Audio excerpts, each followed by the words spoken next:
Welcome to episode 72 of Libero, the podcast about the most important of the least important things, as I believe it was Sol Campbell who once observed.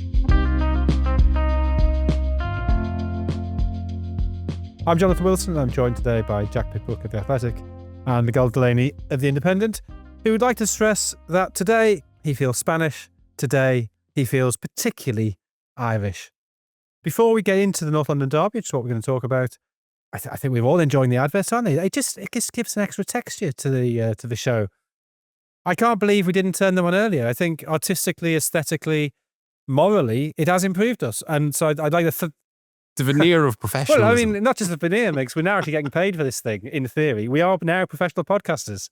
It's like 1885 all over again. The game's gone, but at least we're getting paid for it. But still, even though we've got the ads, please do continue to rate, review, and recommend us, because the algorithm still matters. In fact, if anything, it matters more than ever because there's money on it. Not for you, but for us, and we're the most important people here.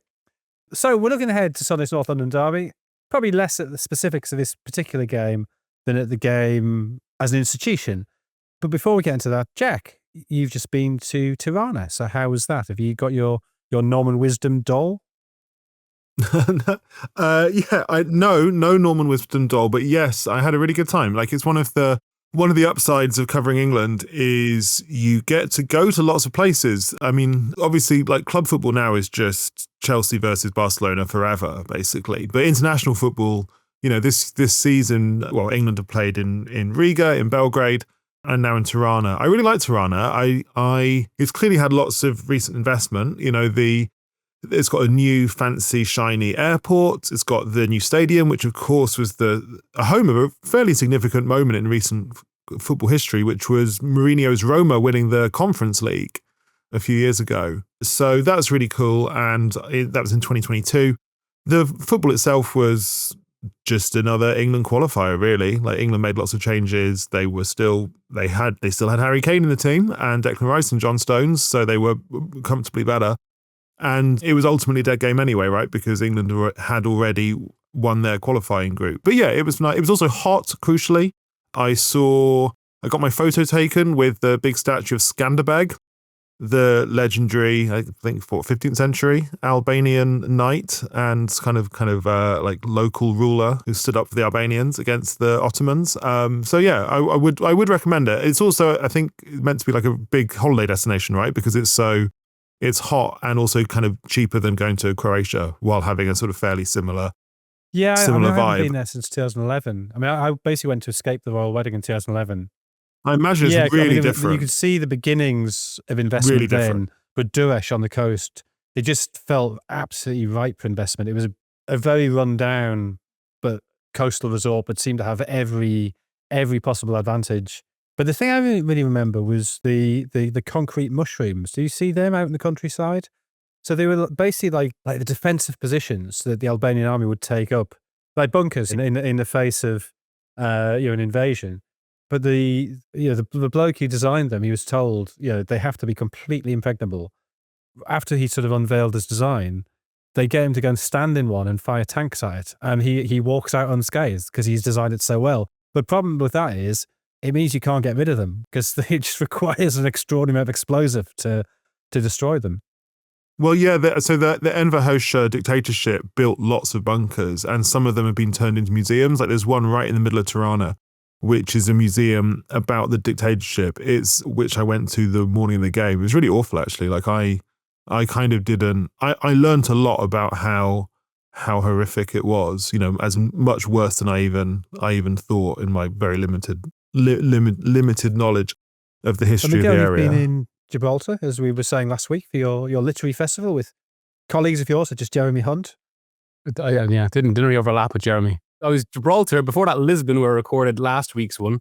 And I also interviewed Sol Campbell, who is, of course, will come up on this show. And just to provide an easy bridge into the North London derby, how was Sol Campbell?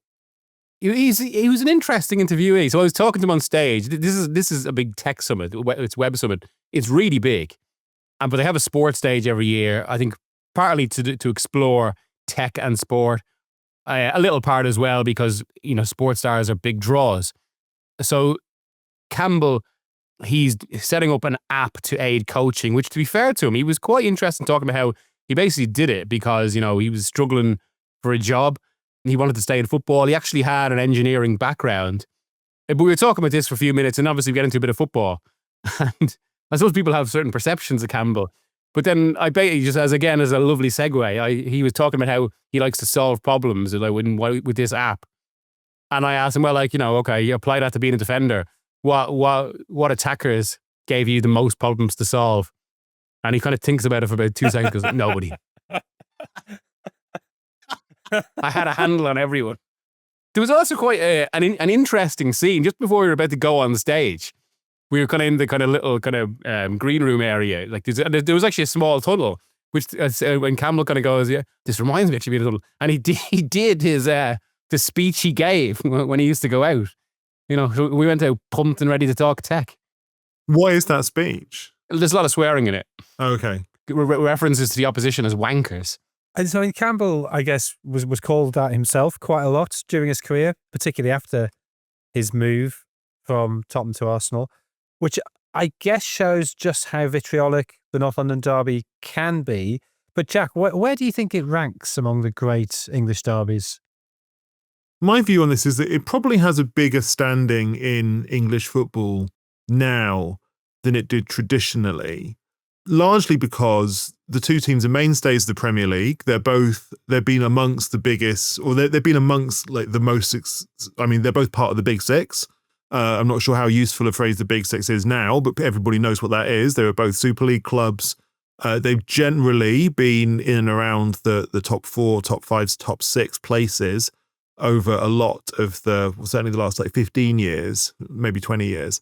And I think that this is, I mean, a topic for another podcast, but I think a lot of the traditional English provincial derbies have lost a bit of, not edge, but I think they've lost a bit of prominence within English football in the 21st century because the teams haven't always been on the same level. They haven't always both been in the Premier League at the same time.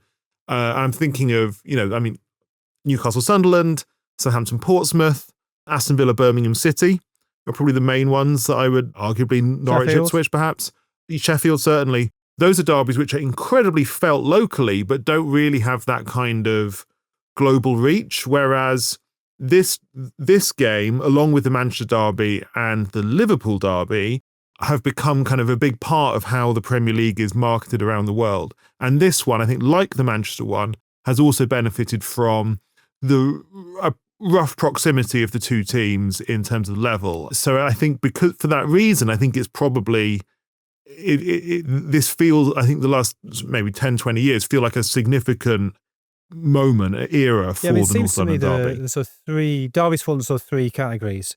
So you get cities where you have 2 big clubs and no other big clubs. And maybe they are in some ways the most intense rivalries. But then the problem, if you look at United v City, is United also hate Liverpool and they also hate Leeds.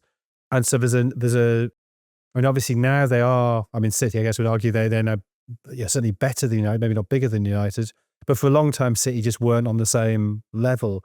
So maybe that deflects from that slightly. Liverpool, Everton, similarly, it's a long time since Everton have been consistently at Liverpool's level. And in the 80s, when they were roughly equivalent, so that period in the mid-80s when Everton won the 2 titles in 85 and 87, there was a big play of this being the friendly derby. This is the friendly rivalry. Maybe because the divide in Liverpool between what makes you a Liverpool fan and an Everton fan is not as obvious elsewhere, and so you get families that are split in a way that I don't think does happen. Certainly not in, say, Glasgow, it wouldn't happen. So the second sort of derby, I think, is when you get nearby or neighbouring cities, Sunderland, Newcastle, maybe Liverpool, Manchester United fall into that category as well. But the North London derby is the third type, where they are 2 big clubs in a city where you have a lot of other big clubs. And that inevitably, doesn't matter how big those teams are, that does dilute the tension to an extent. So to give you an example of that, I don't know if you remember Juan Simon, who played centre-back for Argentina in the 1990 World Cup. And he played for both Newell's Old Boys in Rosario and for Boca Juniors in Buenos Aires. And he said, obviously the Super Classico, obviously Boca v River is the bigger game. has the bigger stadiums, more fans there, more people care about it. But he said he found the Rosario derby, Mules against Rosario Central, harder to play in because in Rosario, there was nothing else. If you went to put petrol in your car, the petrol pump attendant would either be a fan of your team or a fan of the rivals. So if you lost the derby, you couldn't escape it. We said even in Buenos Aires, if Boca lost to River, the guy at the petrol pump might be an Huracan fan, or he might be a San Lorenzo fan, or he might be an Independiente fan, and it was possible to escape it. And I think that does affect the dynamic. And that's not saying one is better or worse than the other. It's just saying it's different, Migs. Well, I suppose one of the odd things about this derby actually is that we have a club nearby who would probably certainly argue they're bigger than either of these. They've certainly been more successful, who sing about one of these clubs in their, in the chant they come out to. Chelsea sing about "We hate Tottenham," which has always struck me as slightly curious in this sort of context, especially given that, like, if you're talking about what defines Tottenham in terms of rivalry, it's their relationship with Arsenal, not Chelsea. Yeah, I mean that is a really good topic in itself, isn't it? Is why does it feel as if Tottenham have sort of stronger rivalries with Chelsea or West Ham than Arsenal do historically? Is it, and also the fact of this start, and this is why Chelsea's interesting, is that up until Abramovich, I mean, you could probably make the case that easily make the case Tottenham and Arsenal were the two biggest teams in London. That's a harder case to make now, right? Because Chelsea have won 5 Premier Leagues, 2 Champions Leagues in the 21st century. But 20 years ago, it was, I think, fairly obvious. And I think, talking about kind of what defines this derby as well, I think it's one of just looking through it and comparing it to other derbies, this has actually been quite rare in English football in that a lot of it's had a lot of games that were actually key fixtures in the history of English football, be it either deciding titles, which has happened, is it twice? Twice very directly, and also being kind of like games that go very late into knockout competitions, not like, talking kind of cup semis. I think that elevates, I suppose, in that sense, like Liverpool, Everton used to be the kind of benchmark, but that's still big. United City has become more like that, but it still felt like the Arsenal Spurs reaches further back. And I suppose we'll get into this. One of the elements that define the derby of late is that both sides have been linked by maybe a certain frustration about where they are, in that over the last 2 decades, I mean, they haven't won what I suppose their fans would want, and they've both have been there or thereabouts. And it's still a massive fixture, as you say. It has this huge global prominence for a few reasons, but it hasn't been it hasn't had the stakes in the same way. The stakes have actually felt a bit more localized. And I do wonder whether that's fed into something. I mean, Jonathan was going through kind of different types of derby there. And in a lot of those derbies, sometimes tension can give way. The tension of the derby and the relationship can give way to some bad games. They're engaging games because they're tense, but it's bad football with few goals. And a classic, it's not strictly a derby, but the rivalries are strong. Liverpool United for about 2 decades had awful games. Whereas this has actually, and I don't know whether this is because of where the two teams have been, but it has lent itself to a lot of really open, high-scoring matches. And even the low-scoring games, like I'm thinking some of the Pochettino, Emery era, say, they were still kind of properly back-and-forth matches that didn't feel kind of restrained or locked in that way. We'll come back to that more recent history. But Jack, do you want to take us into the origins of a derby? Where does it come from? Why do these two teams hate each other? Well, in the context of English football, you could argue that this is in fact quite a new derby, in the sense that, Tottenham have always been in Tottenham, but as the listeners will probably know, Arsenal were initially Woolwich Arsenal, right? They were in Plumstead in Kent, and they joined the Football League in 1893. They were the first Southern club to do so, back when most of the Football League were in the Midlands or the Industrial North. They didn't get promoted into the top flight until 1904. But in football terms, they were a small provincial club. They'd only get 10,000 crowds at the Manor Grounds, their home in Woolwich, far, far less than Tottenham got at White Hart Lane, which was redeveloped in 1909 and had 50,000 people in. Tottenham won the FA Cup in 1901. They were the first Southern team to do so in the Football League era. And Woolwich Arsenal were kind of going nowhere. And they went into voluntary liquidation in 1910. They got bought by a man called Sir Henry Norris, who was a kind of construction magnate and Tory MP. And he had a grand plan to basically franchise Arsenal, to move Arsenal into a place where they could be more financially successful, into Islington. And so after they finished bottom of the First Division in 1912-13, he bought some land near Gillespie Road Tube Station from the Church of England. It helped that the then Archbishop of Canterbury, a man called Randall Davidson, was a good friend of his. They built a new ground there, which was Highbury. Lots of people complained about this, not least Tottenham Hotspur and their supporters, saying that, you know, this is quite wrong for Arsenal to come and move here. But they got the move. They dropped Woolwich. They just became Arsenal. They played in Highbury. And then the other big thing that happened was, obviously, the Football League was paused during the First World War. It came back in 1919, and there was a row about who would be in the First Division. Do we just go from what happened at the end of the 14-15 season, which was the last season before the war? And Sir Henry Norris and Arsenal, despite finishing in fifth in the second tier in 14-15, made the case that they, and not Tottenham Hotspur, should have the final place in the top flight. People are divided about how exactly they managed to wangle this, but they did. And Arsenal took Tottenham's place in the top flight, and then basically, you know, from there became arguably the first super club of the 20th century, as you know, Jonathan. They had a few years after that as Herbert Chapman, and then they started buying players with big money, and then they won all those titles in the 30s. And there was always, historically, a sense from Tottenham and Tottenham fans, like a degree of bitterness that Arsenal, a team from Kent, should, you know, historically, Tottenham's biggest rivals were Clapton Orient, right? Now Leyton Orient, but a team from Kent should move into Islington, be able to capitalise on, you know, the growth of London in the interwar years and the financial success.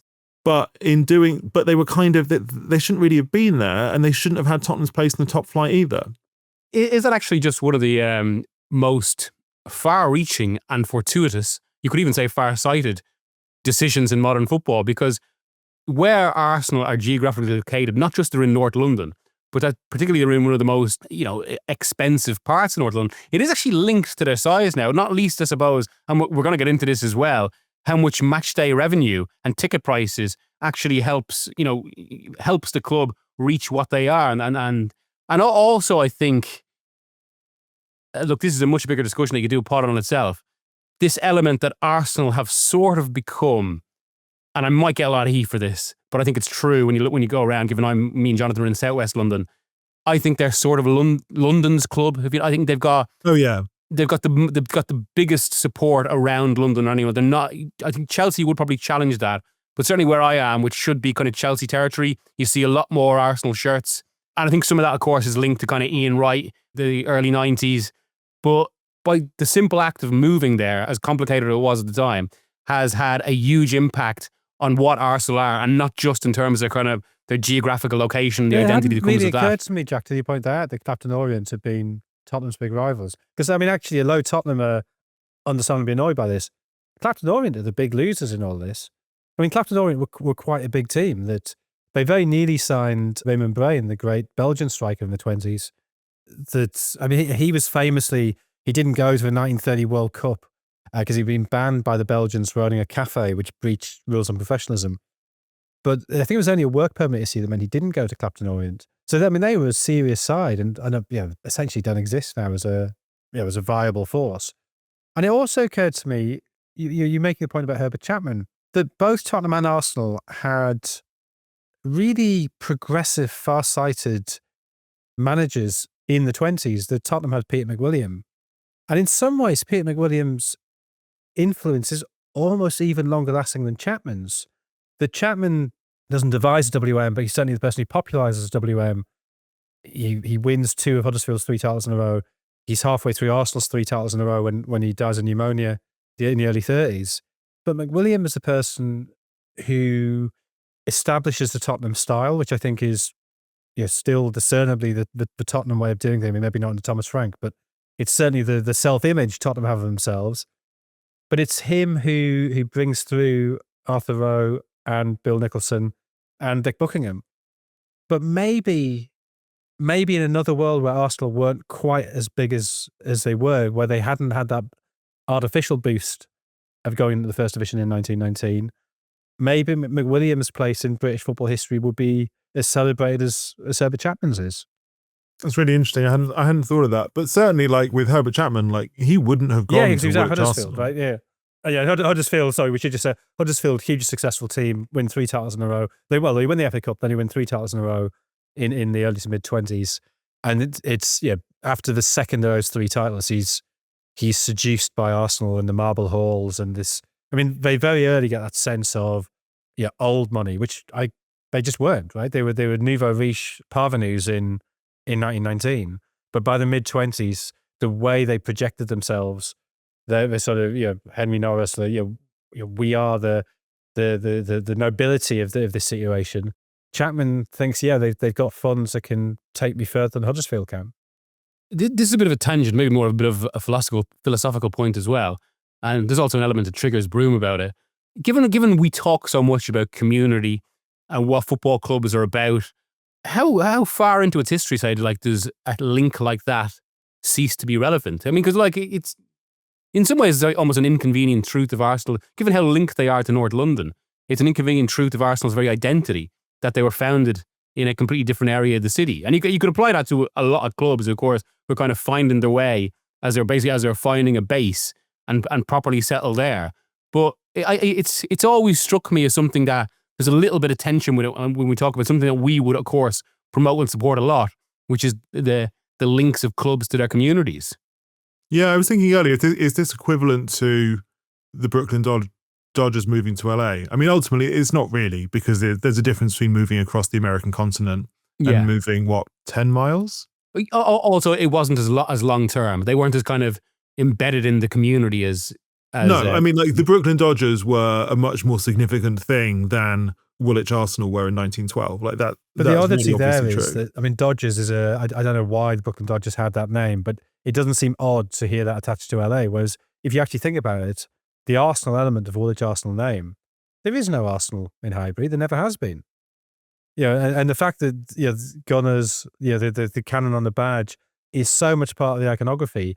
And yet it's actually just a massive flashing neon light saying, we're not actually from here. We turned up here 107 years ago.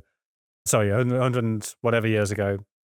But it's also, there's an oddity that I think from our perspective, it's quite difficult to get to grips with, which is that London football really wasn't very successful for a long, long time. So Chapman's Arsenal are the first London side to win the league, which is 1931 when they win it. So when Chelsea, for instance, when they win their first league title in 1955, Spurs had won their first one in 51, and Arsenal had 6 at that point. But no other London side has won the league. And when Chelsea won their first FA Cup in 1970, Spurs have 5 FA Cups by then, Arsenal have 3, and Charlton have 1. That we think of West Ham, Chelsea as being huge clubs. You think even of, I mean, maybe this is slightly older than the two of you, but QPR feel like one of those smaller teams who always overperformed, because I remember the 80s and have a sort of folk memory of the 70s. But it's not really true that if you're saying who were the biggest teams in English football, you really, I mean, I guess you would have said Arsenal from the 30s, but you really wouldn't have said Tottenham until probably Bill Nicholson gets there in very late 50s, and they obviously win the double in 61. And yet Tottenham are part of the Big Five who split off to form the Premier League, and they're part of the Super League 6. And on that, there's an obvious incongruity with the fact that for all, and Spurs are big, you've mentioned all the Super League and Foundation of the Premier League, they've got 2 league titles. Which is the same as Burnley, Derby, Portsmouth. It is.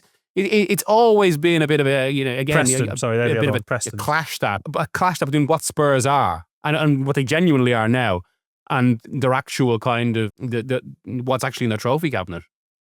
But I wonder if some of that linked to the old idea as well of how, okay, the titles always produce the champions, but what up until maybe at least the 1950s, it wasn't just that the FA Cup was a glorious, prestigious prize. It was sort of almost seen as a bit of an alternative championship. I think it's very noticeable that when Shankly wins the FA Cup in 65, Liverpool won the league in 64, but he saw the FA Cup as being, this is Liverpool on the map now. Or here's Liverpool on the map. So I think you can make the case really probably up until around, I think it's probably the 70s where it definitively changes. But as late as the mid-60s, it would be a realistic position to hold for a fan base. I would rather win the FA Cup than the league. But with that thought, we've probably talked enough about the past. So let's go to a break and we'll come back in the second half and we'll talk about the 21st century, where Arsenal and Tottenham stand now. So please do enjoy these adverts, because I really think they have brought something very important and very new to the show, and that's money.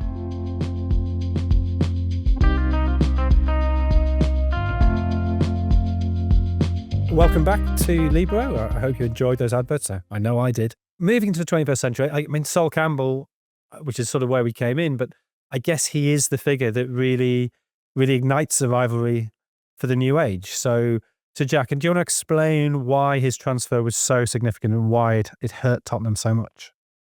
Yeah, so Sol Campbell was one of the big kind of rising stars of Tottenham in the 1990s. He was local-ish. He was from East London, came through the academy, was a really phenomenal centre-back, played for England, played at the 98 World Cup.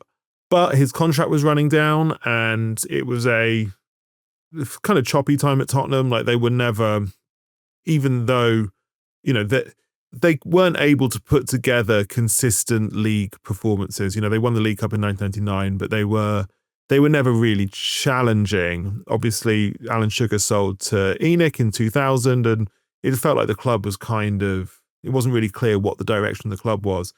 But his contract was up, so he could go on a Bosman free transfer. All the speculation at the time was that he was going to go to Barcelona or Inter Milan, if I remember correctly. And then this is not something that can happen now.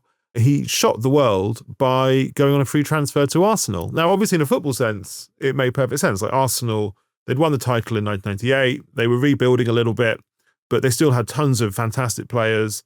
But they looked like a team who needed a big, new Premier League ready centre-back. They couldn't have Tony Adams forever. And Campbell knew the league. He was obviously good enough to play for the biggest teams in the country. And, he went on to have fantastic success at Arsenal over the next, sort of 5 or so years. But it was so painful for Tottenham Hotspur, because they'd invested so much of, as you do with a local player, like, you invest so much more in their success. He is so identified with the club. And so for him to walk out and then join up and then be unveiled alongside Arsene Wenger was incredibly painful. And he got, I think a lot of Spurs fans have never forgiven him. He got horrific abuse at Tottenham, that was really, really awful and very wrong. But I think that was one of the defining moments, really, certainly off the pitch, which kind of which really defined the rivalry, I think, at the start of the 21st century. Rubbing that in is the fact that Arsenal then win the league at White Hart Lane in 2004. For the second time. They did it in 1971. Just I was going to say there as well, actually, because by sheer coincidence, I was just scrolling Instagram past all the, or not past, I obviously absorbed a lot of the Irish content still on Tuesday morning when we're recording. But weirdly, so there was a clip that came up of Michael Laudrup, one of these kind of like videos of like how good he was. And what you, of course, immediately notice is he's there in Barcelona kits and Real Madrid kits. And it got me thinking in terms of the Sol Campbell thing about it must take a very specific type of motivation or a very specific type of personality to directly go from rivals that really despise each other and being able to weather it in that way. I mean, with Laudrup, I think there was an element he would say he was pissed off with Barcelona. But that doesn't really, that's not really the case here with Campbell, is it? It's like, as you say, they were building him up. To do that in the way he did, it's arguably unprecedented as a football transfer. Because even Figo, say, from Barcelona to Madrid, they had all sorts of other dimensions like the political intrigue. But this is just because he was a Bosman. Not too long after Bosman, or actually, it's about half a decade after Bosman had come into law. And it's almost the kind of most, how to put it, like almost the most flagrant, the most ambitious use of it, and the most in-your-face use of it. I mean, when you think about kind of what Liverpool fans are giving Trent Alexander-Arnold for not getting them a fee, or for leaving without getting them a fee, among other elements, I should stress, this is a whole other level. You had somebody like Ron Saunders, who leaves Aston Villa as manager, leaves Aston Villa because he's annoyed with Aston Villa, and joins Birmingham. But he's making a point there. I don't think Sol Campbell's making a point. I don't think he hated Tottenham in any sense. He just decided for his ambitions, that was the move he had to make, and he believed himself to be thick-skinned enough to deal with what came later. I mean, whether he, I suppose he did do that, didn't he? Because he was a perfectly, very good defender for several years afterwards. But you're right, that's self-belief and also a willingness to break those ties. I think it is something quite extraordinary. Yeah, when Arsenal do win the league in 2004, I guess there's a sense then that this is going to keep going, that Wenger is clearly the coming man. His rivalry with Alex Ferguson has become very bitter. It is the big rivalry into which we then get Roman Abramovich and Jose Mourinho. And it suddenly becomes apparent that this huge gamble Arsenal have taken on moving to a new stadium, I mean, which they probably had to do because Highbury was too small for modern football and wasn't possible to expand it. That drew a lot of their resources. It drew a lot of their intellectual and emotional energy. They're midway through the build, and suddenly the rules of the game have changed because you have an oligarch coming in, which is the start of the state ownership, moving towards the situation we have now with private equity as well. But Tottenham have also invested heavily in a new stadium. So again, you see the pair sort of linked. They seem to have sort of common visions. And I guess by the time Tottenham are doing it, stadiums and matchday revenues once again become a significant part of a club's income in a way in which by the time Arsenal move into the Emirates, it felt less significant at the time, Jack. Yeah, it's interesting, isn't it? Like even though they're only 4 miles apart, I think it's the fact that they have a similar model, which is one of the most interesting continuities between the two clubs in the 21st century. Like their way of competing with Chelsea and Manchester City in particular, but also in a different sense, Liverpool and Manchester United, has been with a stadium. And maybe this is an attempt to kind of leverage the fact that they're in London. Like London, we all know that London has massively outstripped the rest of the UK in terms of economic punching power particularly over the course of the last 25 years. But, Arsenal have not won the Premier League since they moved into their new stadium. Tottenham they did win the Europa League last year, but they haven't really challenged in the league since they opened their new stadium. And I think in both cases you see, even though the idea of we're going to build a stadium, we're going to fill the stadium, and that revenue is going to fund us, and this is our self-sustaining model so that we can be a powerful club without the need for a billionaire benefactor investing and injecting money. Like, I think that totally makes sense in principle as a way of running the club. In practice, I think Arsenal found that their bet on the stadium kind of failed because FFP wasn't strong enough to stop them from being massively outstripped by teams who were not spending money on a stadium. And then with Tottenham, PSR does seem a bit stronger in the modern day, but clearly they haven't got it right in this 6 years now, 6.5 years since that stadium opened. So, and it's only really been in the last few seasons that Arsenal have started being able to spend money to rival the other big teams at the top of the market. So I think in both senses you see the kind of limitations of the sort of what you might call the stadium model, the attempt to use a stadium as your way to build a self-sustaining model that might actually be able to compete. I guess they are necessary because the situation would be even worse if they didn't have them. So this is the best they have available. Right. And Tottenham Stadium, I think it's pretty obviously the best football stadium, certainly in the UK.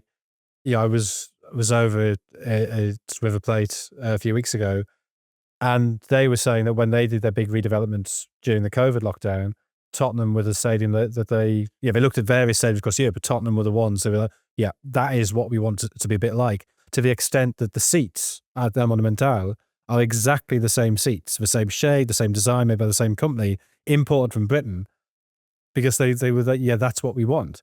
So whatever else is going wrong in the British economy, stadium seat exports, we lead the world in, and we should be very proud of that, Miguel. Well, if I may very quickly, the funniest thing about that is that all the specifics of the Tottenham Stadium, it was often said, were in fact chosen by Daniel Levy himself. Like, he would pore over, what taps we're going to have, what carpets we're going to have, what sinks are we going to have. And so I like the idea that even after his departure from Tottenham Hotspur, his legacy lives on not only at Tottenham Hotspur, but also at River Plate. But of course, that's similar to Wenger as well, given how much of the Arsenal stadium is actually a direct consequence of Wenger's own decisions. Like in terms of kind of the size of the dressing room, all this, it's very much kind of physically institutionalizing Wenger into the club. Same way with Levy there. And of course, there's an even greater irony to that right now. And this has maybe been a bit of a feature in derbies lately as well, where the three of us were at Tottenham last week, and we actually briefly discussed this, that a lot of Spurs fans are actually complaining about whether the atmosphere or whether the stadium is feeding into what is just a kind of a flat atmosphere of the around the team. I don't necessarily buy that, I must say. I think that's more circumstantial, especially given what we saw with the start of the Postecoglou era. Those 10 kind of games that now seem like such a mirage. But on the Arsenal point as well, because this ties into where we're going, where the clubs are right now. Like if you look at the difference between when Arsenal made a decision to build a stadium and when they got to play their first game, has football ever changed it to a greater degree? 2001, they're basically thinking they're about to get at a level footing with the strength of the day, Manchester United, in terms of commercial revenue. By 2006, Abramovich has come in, just completely changed the financial geography of football and the scale of it.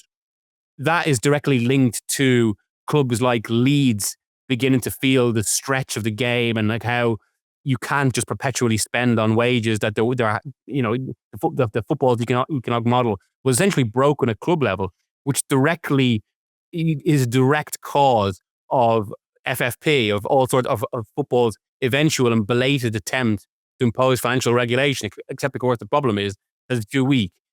And now, as they, over a period where they've gradually honed these rules, and often some pretty hard legal battles, as we've seen with the APT case in the Premier League just this year, that both clubs had considerable say in, this may become full circle in that since you can't invest from outside the same way anymore, the act of stadium has actually become suddenly a massively lucrative element. And hence you can see in Manchester United wanting their own Tottenham Hotspur, in Arsenal now thinking about actually expanding the stadium, and feels like beginning to hold events again. I mean, myself and Jack, actually all of us know someone who are very connected to the music industry and stadiums, and they were talking about how people used to notice in London that Arsenal Stadium had less interest in staging big concerts than some of their rivals. Now, of course, a lot of other clubs would say that this is almost an unfair advantage in its own way, because they have the benefit of these stadiums being in London at massive prices in the way that no one else does. I agree that the gamble hasn't paid off yet.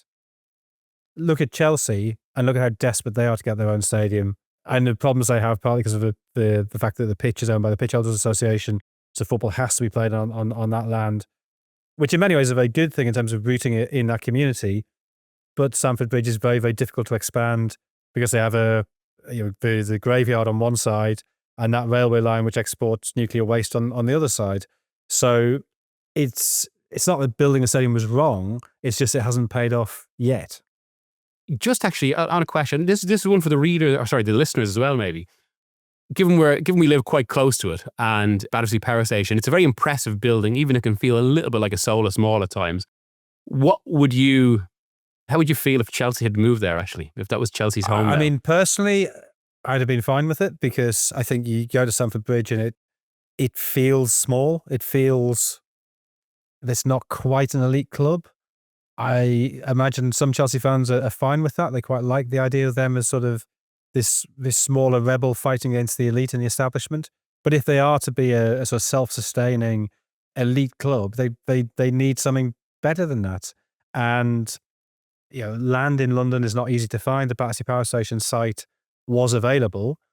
I'm not convinced the transport links as they stand would have worked, even with the extension to the Northern Line. So there have been some issues with that. But I wouldn't have had a problem with it on some kind of ethical grounds that they shouldn't be moving. I mean, what is it, a mile east down the river? I don't know. Would you have had a problem with it? Or with the I mean, if they had managed to get the chimneys in the corners still, and And the fact that Lots Road Power Station, which is the same design, is very close to Stamford Bridge. There's even that sort of reflection there if you do need that sort of greater symbolism. And they are sort of imprinted in that area, because I used to play football about 2 minutes from the power station at Harris Academy. And Harris Academy, basically, there's a pitch you played on, actually had a Chelsea crest, because, I mean, they've obviously invested a lot around there. So we are getting away from this, I suppose, but it is central, I think, to the idea of what these stadiums can be, and also the importance of them being... And the Earl's Court site as well. I mean, I don't know quite where that stands in there, but that is, again, an obvious bit of land that needs redevelopment that's not too far away. But and I think Earl's Court's transport links probably are a bit better. But anyway, that's not what we're talking about. I guess for all that we talk about Arsenal and Tottenham and the similarities there, and I was struck. I mean, sorry, I do keep talking about being in Buenos Aires, but I was there for 3 weeks and I was doing a lot of thinking about football. I was struck by how River fans constantly refer to Boca as their cousins. A lot of them won't even say the word Boca, they just say our cousins. And I think there is a sort of, it does feel a bit like Arsenal and Tottenham are in the same family. But the truth is that for the vast majority of their histories, Arsenal have been the bigger brother. The one time when that wasn't true recently is in the Pochettino era. So why did that change, Jack? And is there anything we can learn from that period? Yeah, so Tottenham actually finished ahead of Arsenal 6 years in a row, from the 2016-17 season, which was Pochettino's third season, through to 21-22. So pretty recently. I just think it was kind of two things at the same time. The first is that Wenger clearly stayed on at Arsenal 4 or 5 years too long. And despite those FA Cup wins along the way, like the mid 2010s, I think were like, you could tell that Arsenal were sort of treading water. They looked like they had no new ideas left. Whereas in 2014, Daniel Levy made the best football decision of his 25 years running Spurs when he appointed Pochettino from Southampton. And he, whether by luck or judgment, he got, probably the best young manager in the country at that point, somebody with a very, very, very clear ideas about how he wanted to play football, which at that time, maybe not so much now, but at that time were quite cutting edge in the Premier League, like to have a team that was that fit, that good at pressing, that organised with and without the ball. They also had a bunch of players who I think were perfect to play that style of play, not least Harry Kane, who've just broken through from the academy. They got Dele Alli after a year from MK Dons. They got Son Heung-min in summer 2015 from Bayer Leverkusen. And all of a sudden, Tottenham were kind of everything that Arsenal were not. They were very intense. They were very fit. They had a modern, cutting-edge style of play. And they suddenly looked like the team of the future. They actually should have finished ahead of Arsenal in 15-16, but they screwed up the end of the season. But they were, for a while, they were significantly better than Arsenal. And it kind of, before things sort of, swung back in the other direction, as they have done for the last 3 or 4 years, it did feel for a while as if Spurs were the future of North even London. As recently as May 22, Spurs win that game 3-0 against Arsenal to take fourth off them. So, which again, was that the sixth of the 6 seasons you're talking about? Yeah, it must be. Yeah.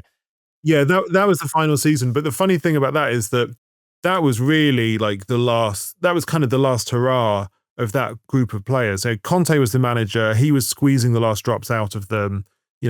Kane left a year later. Son left a few years after that. And even though Spurs, it was a really good game. Like Spurs won 3-0 at home, helped them get 4th place. And at the time, everyone said, oh, well, the future still belongs to Spurs. But obviously since then, Arsenal have been miles better than Arsenal. Like they finished 20 plus points ahead of Spurs the last 3 years in the spin. But I think the problem is that Arsenal, at exactly the point that Tottenham deviated from the model they had with Pochettino, which was November 2019 when they sacked Pochettino, got in Mourinho, was the moment that Arsenal embraced a similar model. When they said, we'll get a young manager, we'll get rid of all our old players, we'll get a young manager with clear ideas, we'll get young players in, he can work with the young players we've got, and we can build something which on a 5-year view will be much better than if we're just messing around with Unai Emery and senior players. And they got that in the form of Mikel Arteta, who joined, I think, a few weeks after Pochettino was sacked. But the difference is that Arsenal were able to give Arteta far more money than Tottenham ever gave Pochettino, and that's why this Arsenal team are now, routinely 20, 30 points better than Spurs in the league. Yeah, it's basically what Spurs did at a greater scale, isn't it? Yeah, it's with Declan Rice and Zubimendi and Gyökeres and all the rest of them. Yeah, well, I mean, that game at 2022 as well, which you're both at, it's a classic example of when, because of its stakes in the moment, it's built up into something of historic significance. But actually now, would anyone barely think of it except actually as a showcase of what could have been, what was never going to be under Conte for all sorts of reasons.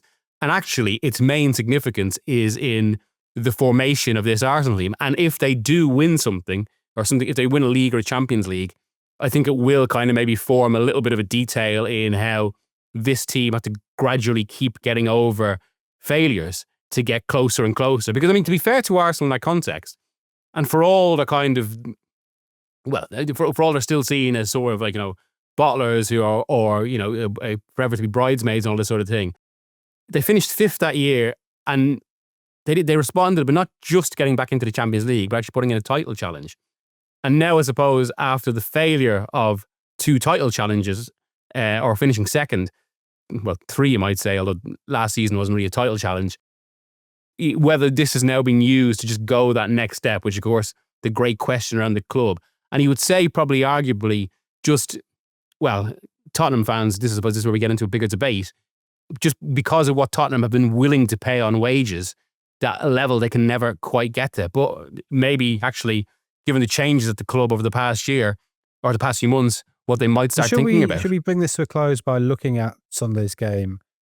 That Arsenal, I think they had those 8 clean sheets in a row. They'd looked utterly imperious. I think we'd all got into a position of thinking nobody could really challenge them.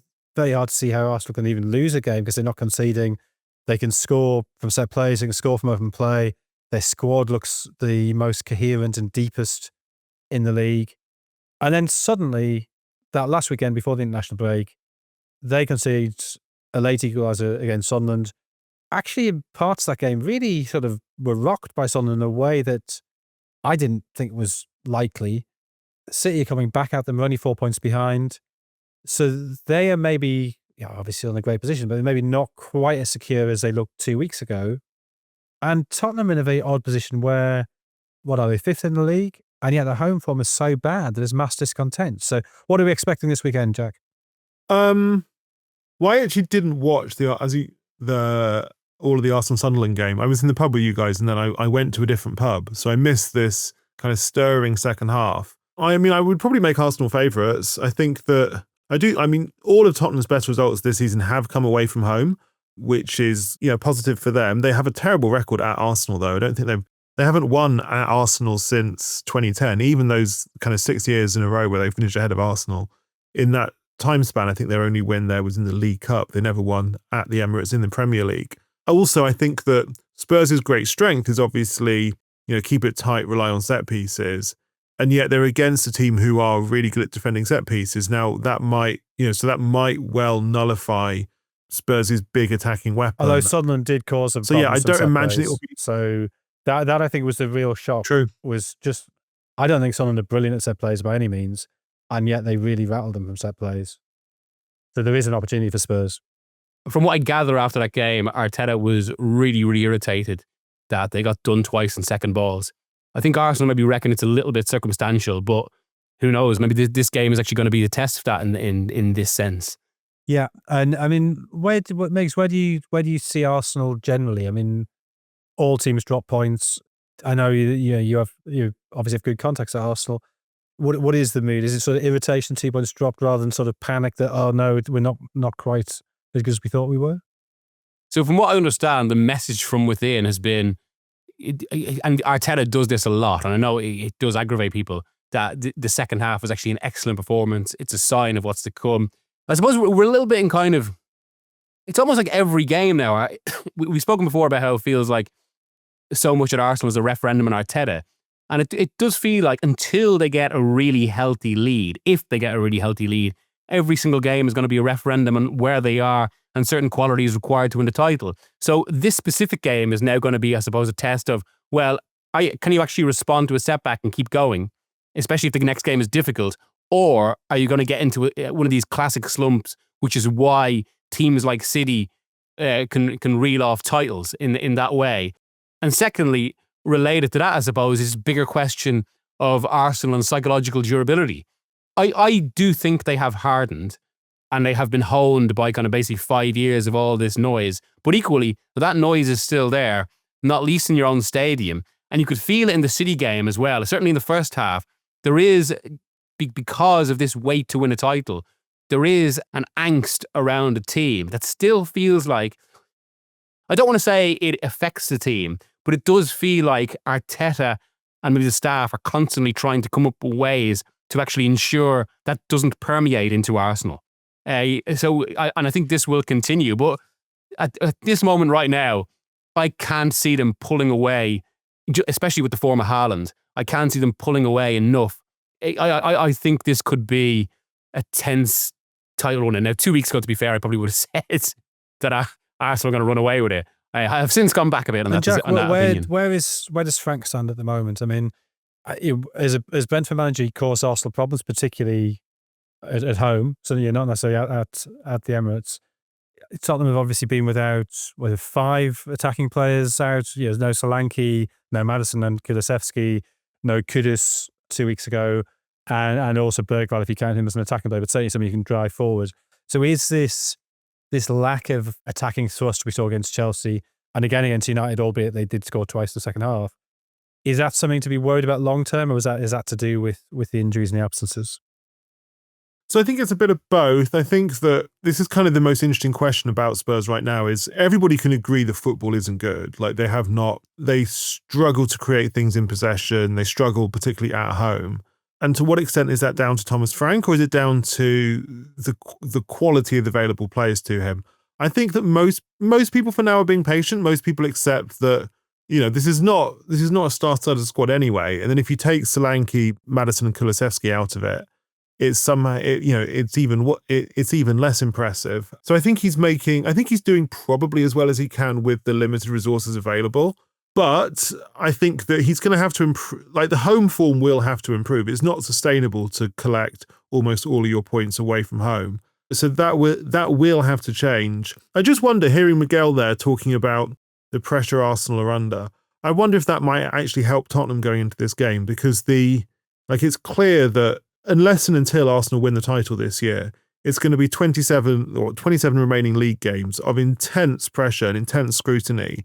And that clearly takes a lot out of teams. And I just wonder whether going into a game like this, all that pressure and expectation from the fan base, whether that might create some of those opportunities. It might lessen the burden on Tottenham and maybe create some opportunities that Tottenham can exploit. Well, Arsenal are actually entering an absolutely crunch week now, after pretty what had been seen as a forgiving set of fixtures, which is arguably why that 2-2 against Sunderland came at exactly the wrong time, because it's Spurs at home this weekend, which is always going to be annoying when you want the result when it's a derby.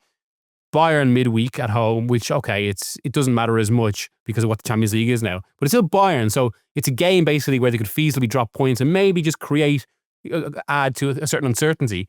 And then it's Chelsea away that weekend. Like that's suddenly the sort of week that, a little bit like maybe that game in 2022, where you can see it being potentially bigger than it might have been and kind of the way the season is assessed. Now, I know it sounds like I'm basically just writing off Arsenal's season. I'm not. I'm just saying that this week, given just where they are right now, after that slight doubt that's come in after that 2-2 draw with Sunderland, it's suddenly a bigger week than it might have been had they sustained the same lead. And so, as we talk about a team who a few weeks ago looked to be cantering away to a golden future, much like ourselves, and now enduring certain doubts as we move into the Adfield future, let's bring that to an end. Thank you very much for listening. Do enjoy the North London Derby on Sunday.